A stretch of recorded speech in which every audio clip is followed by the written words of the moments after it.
Coucou, moi c'est Victor Durand-Lepeuch et vous écoutez Comme un poisson dans l'eau, le podcast contre le spécisme. Série d'été 9, relecture, réécriture, rechute. Mais avant d'en venir à ça, j'aimerais vous parler des rencontres et des événements à venir, notamment autour de la sortie du livre, parce que c'est déjà la semaine prochaine.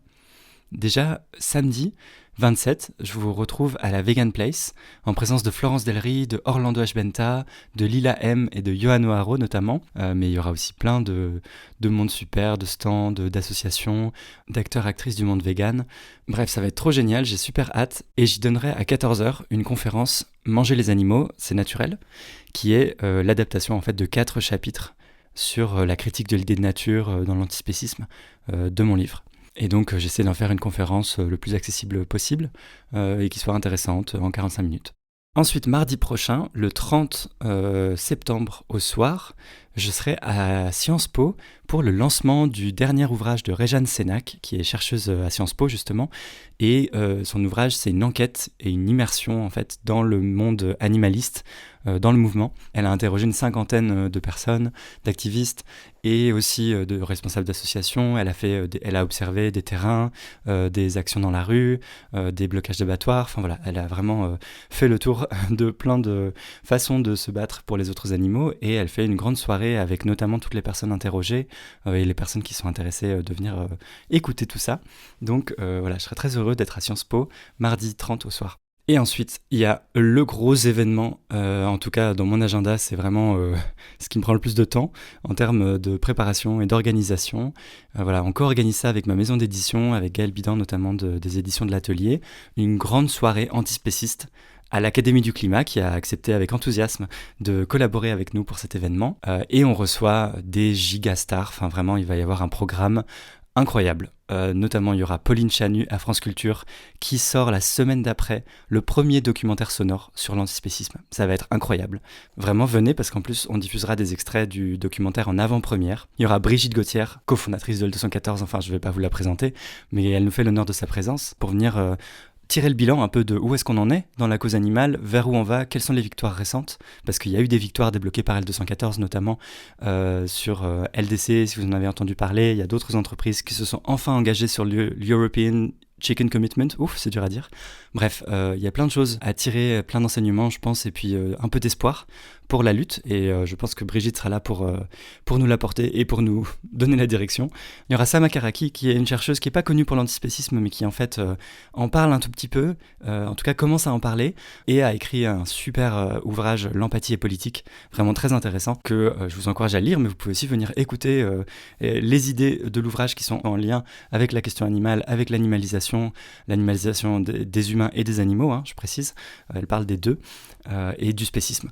Il y a vraiment beaucoup de choses intéressantes, elle relie ça notamment au spécisme, donc voilà, si vous connaissiez Sama Karaki sur d'autres sujets, parce que c'est vraiment une personne très stylée, et qui a des engagements multiples, je vous encourage à venir l'écouter parler pour la quasi toute première fois de la question animale à l'Académie du Climat. Il y aura aussi Marie Trébert, qui est une autrice, vulgarisatrice et youtubeuse, vous la connaissez sûrement pour sa chaîne YouTube La Boîte à Curiosité, et elle parlait des animaux déjà, et elle parle de plus en plus pour dénoncer aussi le spécisme, pour parler de leur sort, pour parler d'eux en tant qu'individus. Enfin voilà, elle s'intéresse toujours plus à la question, et elle est vraiment très motivée pour en parler, et elle va nous illuminer la soirée. Voilà, je vous dis pas trop pour pas non plus vous spoiler, mais disons qu'elle va faire un quiz au tout début qui sera exceptionnel. Voilà, donc venez si vous voulez voir ça aussi. Il y aura Réjeanne Sénac donc, qui sera non seulement à sa propre soirée de lancement le mardi à Paris, mais qui me fait aussi l'honneur de venir à la soirée le jeudi à l'Académie du Climat, et qui va nous parler notamment de quelles sont les résistances à parler de spécisme dans le monde académique, dans les milieux de la recherche dans lesquels elle circule. Et c'est pas évident, mais en fait elle arrive à faire exister cette question, et toujours plus fortement et dans toujours plus de radicalité, et je trouve que c'est intéressant ce qui est en train de se passer. Enfin voilà, je pense qu'il y a des signaux faibles que ça y est, on est à un stade où on peut commencer à parler de spécisme sans qu'on nous vienne nous dire « Ah, c'est un slogan militant, c'est pas sérieux, c'est pas académique, c'est pas scientifique ». Bon bah là, en fait, c'est bon, là, il y a trop d'études scientifiques, trop de spécialistes dans 1000 disciplines différentes qui étudient le spécisme de façon informée, documentée, précise, pour qu'on puisse venir nous dire que c'est pas sérieux. Je trouve que c'est intéressant, et elle pourra nous donner son avis de où est-ce qu'on en est aussi de l'existence de cet objet de recherche qui en fait donne des outils à la lutte. Enfin, moi, c'est ce que je porte dans le podcast. Je pense que ça alimente la bataille culturelle et puis ça permet de savoir quel est le système qu'on combat, de mieux pouvoir l'analyser, le connaître précisément, savoir comment ça fonctionne, sur quel type d'argument ça s'appuie, sur quelle idéologie ça repose. Je pense que vraiment, on a besoin de tout ça et que les études universitaires peuvent notamment nous aider. C'est pas les seuls, je pense qu'il y a plein de savoirs militants qui émergent sans que ça se passe à l'université, sans que ça passe forcément par des livres, mais c'est aussi intéressant de combattre dans cet espace-là, dans cette arène. Et il y aura Joséphine G, qui est co-rédactrice en chef de L'Amorce, la revue contre le spécisme que vous connaissez forcément, et qui viendra nous parler notamment des 2 derniers numéros papier de L'Amorce. C'est vraiment une nouveauté ces 2 dernières années. L'Amorce est passée en papier, alors que c'est une revue, c'était jusque-là une revue 100% en ligne, et du coup ça peut faire des objets physiques qui circulent, qui ont de l'impact, qui vont encore plus loin dans les analyses, qui ont des jolies couvertures. Enfin voilà, c'est vraiment des outils de la bataille culturelle intéressants, et elle pourra aussi nous teaser le prochain numéro à venir qui est en train d'être bouclé, il me semble, donc le 3e numéro papier. Il y aura notamment des thèmes vraiment importants évoqués dedans, donc je suis ravi aussi qu'elle ait accepté mon invitation. Bref, que des stars et un programme incroyable qui nous attend pour cette soirée. Vraiment, je suis tellement ému d'animer cette soirée avec ces personnes formidables. Il y aura aussi ma maison d'édition, mon éditrice Gaëlle Bidan, qui sera là, qui présentera le projet des éditions de l'Atelier, et la collection dans laquelle s'inscrit mon premier ouvrage plutôt, j'allais dire le dernier comme s'il y en avait plusieurs, mon premier ouvrage, En finir avec les idées fausses sur l'antispécisme, et je pense que ça s'inscrit tout à fait dans le programme de la soirée, de dire il se passe aussi des choses du côté des maisons d'édition, dans le monde éditorial. Moi je sens un élan là, je vois qu'il y a plein d'opportunités, d'ouverture, énormément de maisons d'édition différentes, qui se sont pas forcément concertés, mais qui ont envie de traiter la question animale et qui cherchent en fait des autoristes pour le faire.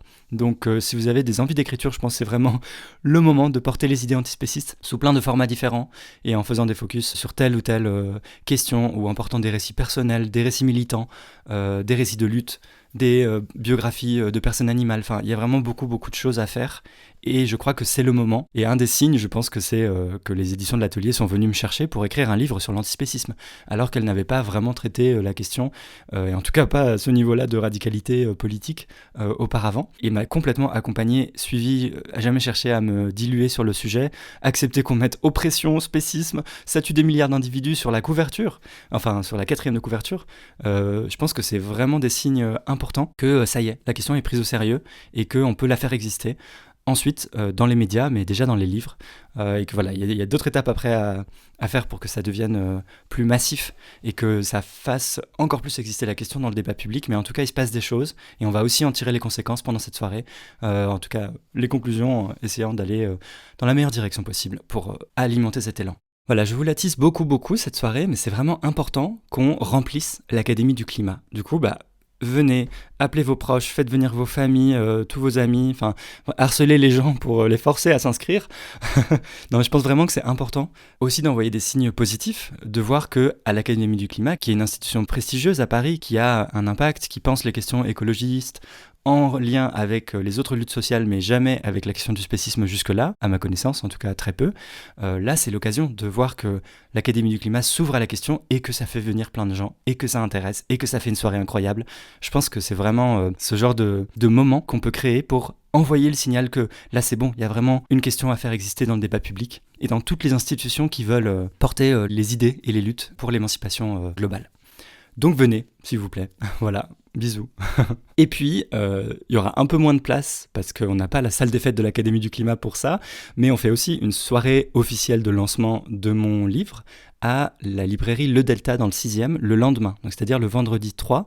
Ah oui, je ne sais pas si je vous ai dit, l'Académie du climat, c'est le jeudi 2, et je vous mets tous les liens dans la description pour s'inscrire, pour trouver toutes les infos évidemment. Et donc le vendredi 3, il y a le lancement en librairie de mon livre, et ça va être beaucoup plus intimiste parce que c'est une petite librairie et je m'attends déjà à ce que tout le monde soit debout parce que vu le nombre de personnes qui m'ont déjà dit venir, j'ai l'impression qu'on sera beaucoup, mais c'est trop bien. En fait, j'ai trop envie qu'on remplisse la salle, et en plus c'est une très mignonne librairie, c'est la librairie rattachée à ma maison d'édition, donc voilà, c'est pour ça aussi qu'on fait le lancement là-bas.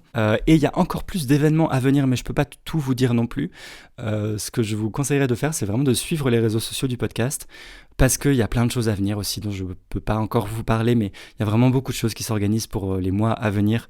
notamment autour de la promotion du livre et des idées qui sont dedans. Plein de rencontres un peu partout en France, plein de conférences, d'événements super stylés, de passages médias, enfin voilà. Il y a déjà beaucoup de choses qui se mettent en place et normalement il y en aura encore plus après la sortie. Donc je vous encourage vraiment à suivre et à soutenir, à donner de la force sur les médias.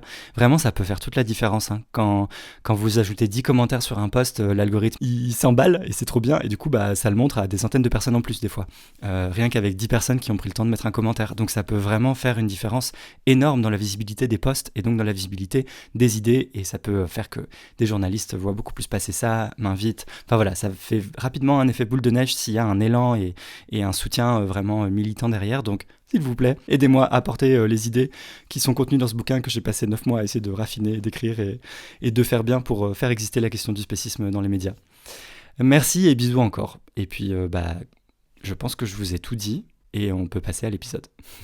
Ah si, j'oubliais, vous avez encore quelques jours pour avoir l'opportunité d'acheter le bouquin en précommande, ce qui fait qu'il arrive directement chez vous, avec une réduction de 2€.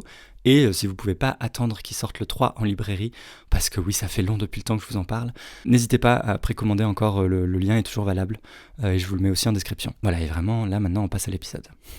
Alors cet épisode, c'est pour vous parler de la phase relecture. Donc on en était resté à j'ai rendu le manuscrit, je me suis cassé en vacances pendant 2 semaines, grosse rando en Espagne avec mon amoureux. Je savais que j'avais 2 semaines pour laisser le temps à ma maison d'édition de relire entièrement le manuscrit et de me le renvoyer à mon retour. Et donc je rentre et je suis dans cette phase qui était elle aussi censée durer 2 semaines. En tout cas contractuellement, c'est ce qui était écrit dans le contrat. Je dois leur renvoyer sous 2 semaines et c'est ce qu'on m'avait dit en fait d'essayer de faire.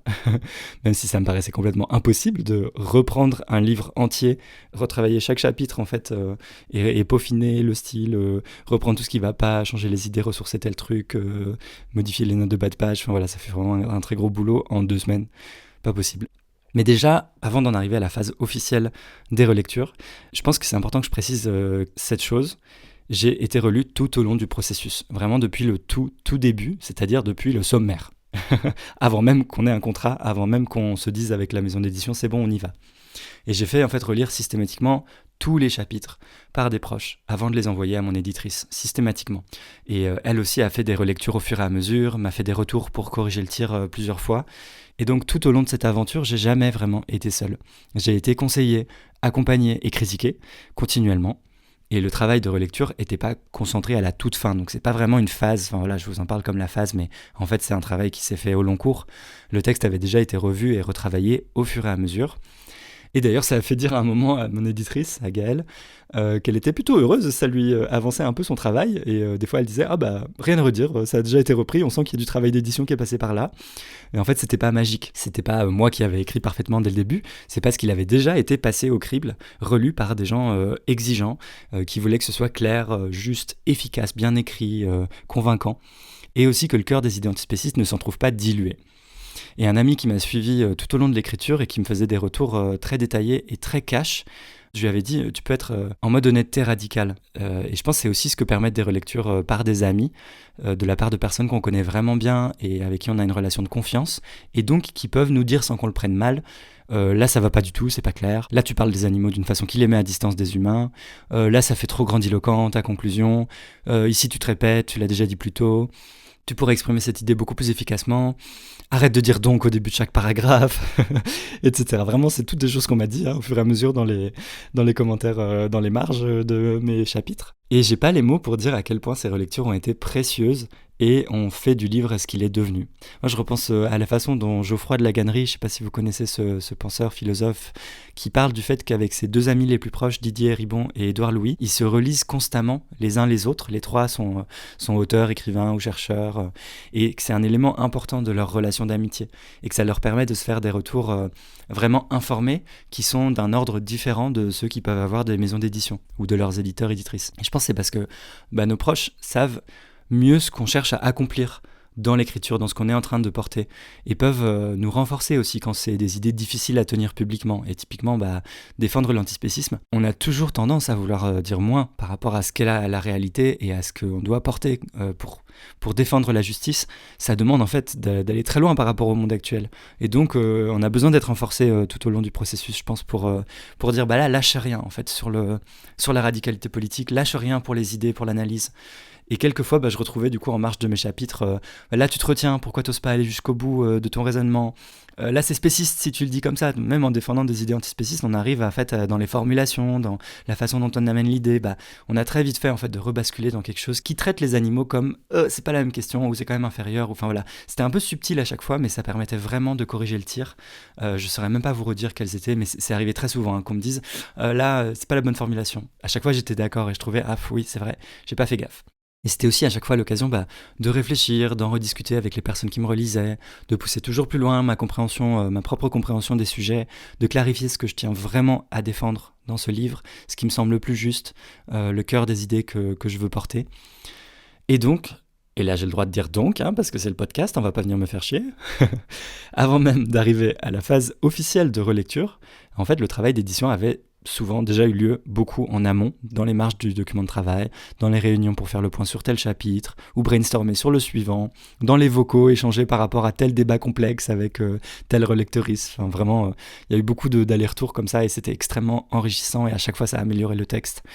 Et j'étais d'autant plus attentif à essayer de solliciter des retours nombreux et variés. C'est-à-dire j'ai essayé d'avoir en gros au moins 2 types de retours, à la fois de personnes spécialistes sur chacun des sujets, qui verraient si les arguments et les sources sont suffisamment précises et robustes, si c'est au goût du jour du meilleur des connaissances sur le sujet, mais aussi, et c'est tout aussi important, des personnes non spécialistes, voire même pas antispécistes, pour voir si les chapitres étaient clairs, bien écrits et convaincants auprès d'une large audience qui adhère pas encore en fait aux idées, et même du grand public idéalement. Et alors vraiment, si vous écrivez un jour, entourez-vous de gens, idéalement de plusieurs personnes, mais déjà une personne avec qui échanger, partager vos doutes, ça peut énormément vous aider et je peux que vous encourager à le faire vraiment, parce que les bonnes idées, elles s'inventent pas tout seules, elles se peaufinent à plusieurs. Mais je vais quand même, vous parler de la phase officielle des relectures, après vous avoir dit que ça s'était beaucoup passé avant finalement. Et pour être honnête, ça n'a pas du tout ressemblé à ce à quoi je m'attendais. On m'avait dit que je devais relire le manuscrit en 2 semaines du coup. Donc moi je m'étais quand même projeté j'y croyais à peine que c'était possible, mais je m'étais projeté dans quelque chose d'intense et de court, et je me disais que ce serait très challenging, mais qu'au moins je serais débarrassé, après je peux passer à autre chose, reprendre le podcast à fond, enfin voilà. Et pas du tout, en fait, pas du tout. Je veux dire, c'était pas du tout réaliste comme délai pour retravailler l'ensemble des chapitres de l'ouvrage pour qu'il soit irréprochable, bien construit, fluide, sourcé, etc. Et du coup tu penses avoir fini, tu relis un chapitre et tu réalises qu'il est pas ouf, tu l'améliores puis t'en reprends un autre, tu fais relire, on te fait des retours, tu doutes de tout, tu te dis que t'as pas la place, pas le temps de prendre en compte toutes les remarques qui sont pourtant très justes de tes relecteuristes, mais en fait ça rentre pas, ça ferait que c'est trop long. Parce que souvent les relectures on te propose d'ajouter des idées ou d'ajouter des précisions, on te dit plus rarement ça faut complètement enlever, ou sinon tu trouves toujours une façon de rajouter des trucs, enfin voilà, c'est plus le défi d'arriver à résister des fois à la tentation de vouloir toujours en dire plus. Et puis t'es pas toujours d'accord avec tout le monde, et d'ailleurs les relecteuristes entre elles sont pas toujours d'accord, donc c'est compliqué. Et d'ailleurs Gaëlle m'avait bien prévenu, elle m'avait dit d'avance, il y aura autant de points de vue critiques sur ton texte que de lecteuristes. Et du coup ce sera vraiment à toi de trancher et de te faire confiance dans ta décision finale. Et donc c'est ce que j'ai dû faire. Des fois je retombais sur un paragraphe que j'adorais quand même, et que je trouvais hyper réussi, ça arrivait de temps en temps, et puis après je me disais du coup, tous les paragraphes devraient être à ce niveau de qualité-là, et donc ça donne envie de reprendre encore plus les autres. Et finalement, je me l'interdisais parce que c'était impossible, j'allais y passer trop de temps, et du coup, je m'interdisais de relire encore, et puis finalement, je craquais. Et puis finalement, il n'y avait plus de temps, et puis j'en pouvais plus, alors j'ai dit que c'était fini, et puis pouf, envoyé, c'est pesé. En gros, ça s'est passé comme ça. Et en fait, tout ça, ça a pris, non pas 2 semaines, mais 1 mois et demi, donc 3 fois plus de temps que ce que j'avais prévu initialement. Et surtout, subjectivement, ça m'a paru absolument interminable. Franchement, j'en pouvais plus. Parce que le temps paraissait long aussi. Déjà, c'est un peu long en soi, 1 mois et demi à être à fond pour essayer de retravailler alors qu'il y a déjà l'épuisement des 6 mois d'écriture intense. Mais en plus, il n'y a plus autant la satisfaction de, en quelques jours, pouvoir produire un nouveau chapitre qui émerge de nulle part, qui sort d'un coup et pouf, qui est là et on se dit, waouh, on sent l'avancement du projet éditorial. D'un coup, on voit le nombre de signes supplémentaires, c'est rassurant en fait de se dire oh c'est bon, j'ajoute de la matière. Alors qu'en fait les relectures t'ajoutent plus de matière normalement, tu en enlèves des fois même un peu et tu raffines, tu peaufines, et donc ça donne moins cette impression là que le temps investi est productif et permet de faire émerger des nouvelles choses. T'as l'impression tu peux repasser en boucle et puis tu continues à reprendre, à polir, mais t'es pas sûr de voir si c'est beaucoup plus brillant après avoir poli ou pas. Et surtout, plus t'avances, plus tu veux bien faire ton boulot, plus les modifications deviennent précises, presque des points de détail, en tout cas plus mineures, moins importantes que les premières choses où il y a vraiment un intérêt fort à reprendre et où ça saute aux yeux. Et forcément, du coup, plus t'avances dans le processus, plus le même temps passé mène à des modifications mineures sur le livre final. Et donc c'est bizarre, cette élongation du temps, ce vécu subjectif de t'as l'impression que ça ralentit et que t'es de moins en moins efficace, alors que c'est juste le déroulement normal du processus pour arriver à quelque chose de le plus net possible, le plus raffiné et travaillé possible.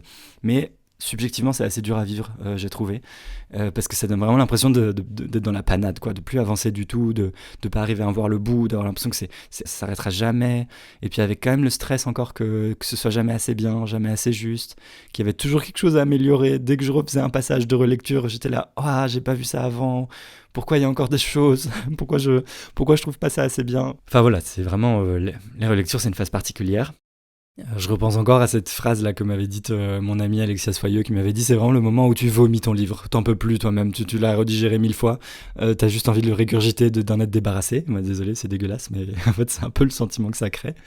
Et en vrai, c'était même plus long encore, parce que là je vous compte que la relecture, première phase de relecture, mais après il y a une phase de relecture qu'on appelle les épreuves, et là c'était plutôt pendant l'été, en tout cas juin, juillet, début août, c'est-à-dire la phase de relecture où on change plus le fond, donc on n'a plus le droit de rajouter des idées, on n'a plus le droit de changer des enchaînements, de changer des paragraphes, mais on peaufine les titres, certaines formulations, la mise en page, les notes de bas de page, etc. Enfin voilà, les petits détails, mais c'est déjà mis en forme, donc on n'a pas le droit de trop faire bouger les choses. C'est vraiment le dernier travail de détail, mais qui prend encore énormément de temps. Je pensais que j'avais fait le plus difficile avec l'écriture du manuscrit, et finalement ça se révélait un peu être le gag de à chaque fois que tu as l'impression d'avoir fini, et quand il n'y en a plus, il y en a encore, et il y en a toujours plus. Et c'est pendant cette phase de relecture qu'on a aussi commencé à se pencher sur les choix de couverture, du titre définitif et d'un éventuel sous-titre. Et alors la maison d'édition m'avait proposé taupe comme couleur sur laquelle on pourrait partir. À part le fait que c'est un nom d'animal, j'avoue, j'étais pas du tout partant pour taupe. Mais ce qui est cool, c'est qu'elle était ouverte à des suggestions concurrentes. Et du coup, j'ai tenté ma chance. J'ai dit, ce serait chouette d'avoir un joli violet pour être en cohérence avec la charte graphique du podcast et que les lectrices puissent relier facilement les deux. Et en fait, c'était OK avec LE. Donc, on m'a envoyé 2 essais de couverture avec 2 nuances de violet. Et j'ai beaucoup hésité. Moi, j'avais une petite préférence, mais je me suis dit, je vais peut-être pas m'écouter que moi. J'ai envoyé les 2 à tous mes proches pour faire un gros sondage collectif, et j'ai fini par me rallier à la couleur plus vive, qui avait le plus de succès, alors que c'était pas celle que moi je préférais, mais en même temps, je la trouvais quand même très belle. Je pense que c'était une bonne décision, parce qu'effectivement ça rendait le titre plus lisible. Le fait d'avoir un violet légèrement plus vif et sombre, l'autre avait plutôt un ton légèrement plus pastel. Et en fait pareil pour le sous-titre, on hésitait entre de la domination humaine à l'égalité animale. Moi j'aimais beaucoup ce sous-titre, je pense que c'est dynamique, ça dit où on va, d'où on part et vers où on va, ça parle des animaux, ça met l'égalité dedans, ça met domination, enfin voilà, je trouvais que ça posait énormément de choses importantes politiquement. On hésitait entre ça et un plus sobre pour l'égalité animale, qui avait l'intérêt d'être plus court et plus punchy, et de prendre moins de place sur la couverture. Et l'idée c'était d'ajouter quelque chose au titre, parce que antispécisme, c'est pas encore un mot immédiatement reconnaissable pour le grand public. Et donc, pour bien suggérer que c'est à propos des animaux, qu'on parle de leur oppression, voilà, c'est quand même pas comme féminisme. Les gens, quand tu vois un antispéciste grand public, ils se disent c'est quoi cette histoire ? Ou alors ils ont beaucoup de clichés qui leur viennent tout de suite, mais en tout cas, voilà, c'est pas immédiatement évident de quoi ça parle. Et on avait aussi en fait beaucoup hésité entre spécisme et antispécisme dans le titre. Moi d'habitude, je préfère toujours recentrer sur le spécisme, plutôt que de parler d'antispécisme, parce que du coup ça dit qu'on va parler bien de l'oppression des autres animaux elles-mêmes, plutôt que du mouvement des humains et humaines alliés qui luttent contre, et je trouve que c'est plus important en fait de parler de la domination. Mais finalement là je me suis laissé convaincre que c'était légèrement mieux de mettre antispécisme, parce que spécisme ça parle encore moins aux gens, alors qu'antispécisme en général, malheureusement dans le peu de traitement médiatique qu'il y a eu de la question, c'est toujours les antispécistes ou l'antispécisme dont on parle, et plus rarement du spécisme, parce que du coup c'est pratique, on parle des humains puis on parle pas de l'oppression, donc ça fait partie du problème. C'est pour ça que j'étais un peu hésitant et embêté de partir sur antispécisme, mais je pense que c'était un choix justifié et intéressant, et que de toute façon ce qui compte c'est le fait de motiver les gens à aller lire ce qu'il y a dedans, et dedans il y a tout ça qui est clarifié. Et vis-à-vis des sous-titres, par exemple Axel Playuspror m'avait dit « Ah, moi j'aime aucun des deux sous-titres ». Super. Et trouvait que c'était mieux sans. Et Kautar Archi trouvait que égalité animale, ça risquait de pas être compris. Elle m'a dit pour la plupart des gens ça veut dire égalité du corbeau et du chameau. Mais du coup c'est évident pour toi que c'est avec les humains, mais pas du tout pour tout le monde. Et je me suis dit bah ouais, c'est vraiment pas faux. Comme les gens pensent implicitement que animaux, c'est forcément sans les humains, égalité animale, ça se transmet pas tout de suite le contrepoint du suprémacisme humain. C'est effectivement comme si on était en train de parler de l'égalité entre les autres animaux non humains. Donc on avait envisagé de mettre juste de la domination humaine à l'égalité. Parce qu'en fait, l'égalité, c'est l'égalité tout court, c'est la même égalité. Et toutes les discriminations et les dominations, c'est des bémols à ce même idéal, à cette même construction politique.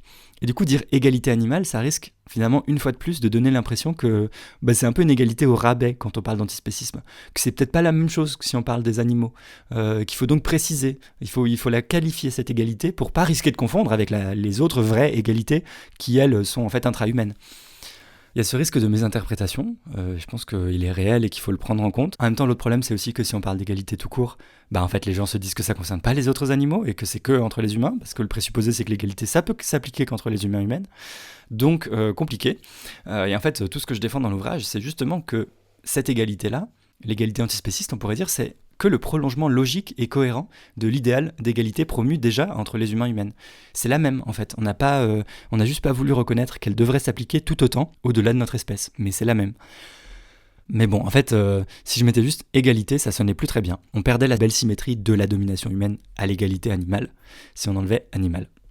Donc finalement, après plusieurs réunions, des dizaines de messages envoyés pour sonder mes proches, des brainstorming intenses, et devinez quoi, on n'a pas mis de sous-titres.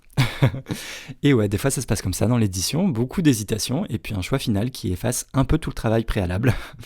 Oui, parce qu'on s'est dit que la couverture serait trop chargée avec un sous-titre, vu qu'il y avait déjà le logo du podcast, mon nom, qui est un peu long, préface de Kautar Archi, antispécisme c'est un peu long aussi, bref, ça faisait déjà pas mal d'infos à lire et à digérer, et voilà, il y avait plutôt un choix pour la collection d'avoir une couverture plus sobre, donc RIP, mon petit sous-titre adoré de la domination humaine à l'égalité animale, c'est pas grave, sniff un peu, mais c'est un très bon exercice de lâcher prise. Bon, et puis finalement, c'est très bien comme ça, je suis trop content, il n'y a pas de souci. Et la préface, alors parlons-en, je savais depuis quelques mois que j'avais extrêmement envie de demander à Kautar Archi, si elle serait d'accord, de signer la préface, mais je voulais lui demander à un moment où je puisse aussi lui envoyer un PDF un peu finalisé quand même, pour qu'elle puisse déterminer si elle se retrouvait suffisamment dans le propos pour lui apporter son soutien de cette manière, si elle le souhaitait. Et du coup, quand c'était le cas, je lui ai envoyé un message, et en fait elle m'a rappelé dans la foulée. Je me souviens exactement où j'étais, sur une grande place dans ma ville. J'étais en train d'aller faire des courses, je crois, et je décroche, et elle me dit qu'elle accepte avec grand plaisir, et j'arrivais vraiment pas à y croire. J'ai beaucoup d'admiration pour son travail, ses écrits, ses idées, et me dire qu'elle signerait la préface, c'était vraiment au-delà de tout ce que j'aurais pu imaginer. Je crois que je lui avais un peu demandé sans oser y croire, j'avoue, et je continue d'en être vraiment extrêmement touché. Et en plus, sa préface est magnifique. J'y retrouve tout ce que j'ai adoré dans son ouvrage « Ainsi l'animal et nous ». Bref, je suis trop heureux et reconnaissant pour ça. Merci encore, Kautar, de signer cette préface. Bon, puis au final, par rapport à la collection En finir avec les idées reçues, cet ouvrage-là, ce titre, il ressemble pas trop aux autres, je me suis rendu compte. Ni à ce que j'avais tout à fait prévu au départ. Mais du coup, ça donne quoi exactement ? Est-ce que ça ressemble à rien ? Ou est-ce que je suis content du résultat ? Et promis, je vous dis tout ça dans le prochain épisode, le livre qu'on a écrit ensemble. Ça demande tout un village. Bisous.